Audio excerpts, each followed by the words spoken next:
अस्सलामुअलैकुम nursery class, कैसे हैं आप सब। उम्मीद करती हूँ आप सब खैरियत से होंगे। नर्सरी क्लास, आज मैं आपको अलिफ़ के 2 हरफ़ी अल्फाज लिखना सिखाऊंगी। किस तरह हम छोटी अशकाल को अलिफ़ के साथ मिलाते हैं और 2 हरफ़ी अल्फाज बनाते हैं। ये देखें, सबसे पहले यहाँ पर मैंने लिखा ब, और इसके साथ हम अ को लिखेंगे। ये बन गया ब आ बा। अगला लफ्ज़ देखें, यह है च, यहाँ हम च राइट करेंगे और इसके साथ हम यहाँ पर अ को जोड़ेंगे।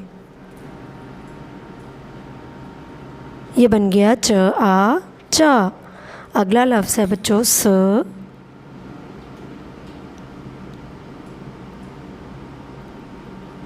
स के साथ हम अ को जोड़ेंगे। ये बन गया स आ सा। अगला लफ्ज़ है बच्चों त्वा।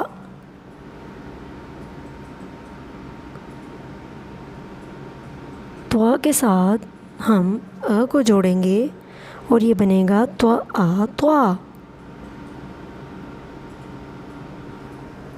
इसी तरह द। नर्सरी क्लास, ये जो द, ड, र, ज़, ये जो हरूफ हैं, इनके साथ जो अ है वो जुड़ता नहीं है बल्कि इनके पास बैठता है इस तरह से। ये बन गया द आ दा। इसी तरह नर्सरी क्लास, आप लोगों ने अलिफ़ के 2 हरफ़ी अल्फाज की प्रैक्टिस करनी है और इन्हें पढ़ना भी सीखना है। अल्लाह हाफ़िज़।